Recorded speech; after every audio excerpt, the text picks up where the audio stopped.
যাত্রাবাড়িতে আমি এই মুহূর্তে আছি ধোলাইপাড়ে এবং জানেন যে যাত্রাবাড়ির পরেই ধোলাইপাড় এবং এই যেই জায়গাটিতে দাঁড়িয়ে আছি এটি মূলত পদ্মা সেতু পার হয়ে যেই যানবাহনগুলো দক্ষিণাঞ্চলে যায় এবং ঢাকায় প্রবেশ করে সেই প্রবেশ মুখে আমি দাঁড়িয়ে আছি এবং যেমনটি আমি বলছিলাম যে সকাল থেকেই যাত্রাবাড়িতে এবং তার আশেপাশে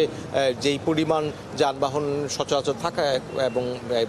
যে থাকার কথা বা আমরা যেমনটি দেখি যে প্রত্যেকটি কর্মদিবসে যেই রকম যানবাহন থাকে আজ কিন্তু সেরকম নেই এবং আপনি দেখতে পাচ্ছেন যে আমার পেছনে যেই হানিফ ফ্লাইওভারে যেই পরিমাণ যানবাহন এই প্রতিদিন এখান দিয়ে পার হয় সেই তুলনায় একেবারেই যানবাহন শূন্য হানিফ ফ্লাইওভার দেখা যায় এবং এই ধোলাইপাড়ের এই মোড়ে যেখানে শত শত যানবাহন প্রতিদিন এই সময়টাতে ভিড় করে সেখানেও কিন্তু যানবাহনের সেই যে পরিমাণ স্বাভাবিক যে উপস্থিতি সেই উপস্থিতি কিন্তু নেই এবং যাত্রাবাড়ি তো আমরা দেখেছি সকাল থেকে যে যানবাহন বিশেষ করে গণপরিবহনের একটা বড় অংশের অনুপস্থিতি আমরা যাত্রাবাড়িতে দেখেছি এবং এখানে আমরা দেখছি যে সেই অর্থে যে পরিমাণ গণপরিবহন থাকবার কথা বা যে পরিমাণ গণপরিবহন এই সময়টাতে দিনের এই সময়টাতে চলাফেরা করে সেই পরিমাণ গণপরিবহন কিন্তু এখনও এখানে নেই। এর বাইরে আমরা যদি দেখি যে আজকে এই লকডাউন কর্মসূচিকে প্রতিহত করবার ঘোষণা দিয়েছিল রাজনৈতিক দলগুলো তার মধ্যে সকাল থেকে আমরা দেখছি যে জামায়াত ইসলামী এবং তাদের যে ছাত্র সংগঠন ইসলামী ছাত্র শিবির এর বাইরে কিন্তু অন্য কোনো রাজনৈতিক সংগঠনকে আমরা ঠিক সেই অর্থে মাঠে দেখিনি।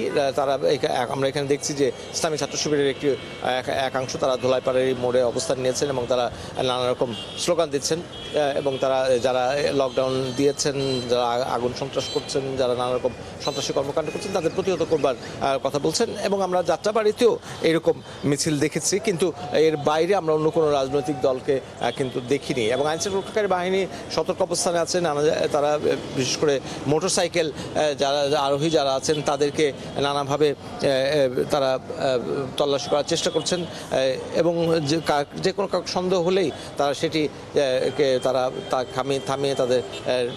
বিভিন্ন রকমের জিজ্ঞাসাবাদ করছেন বিশেষ করে এবং এই জিজ্ঞাসাবাদটা অধিকাংশ ক্ষেত্রে মোটরসাইকেল আরোহীদের ক্ষেত্রে ঘটছে কিন্তু এর বাইরে আমরা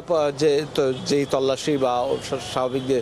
যে ধরনের তল্লাশি করা হয় সেই তল্লাশি করতে চোখে পড়ে কারণ এর একটি অন্যতম কারণ হতে পারে যে ঠিক যেই পরিমাণ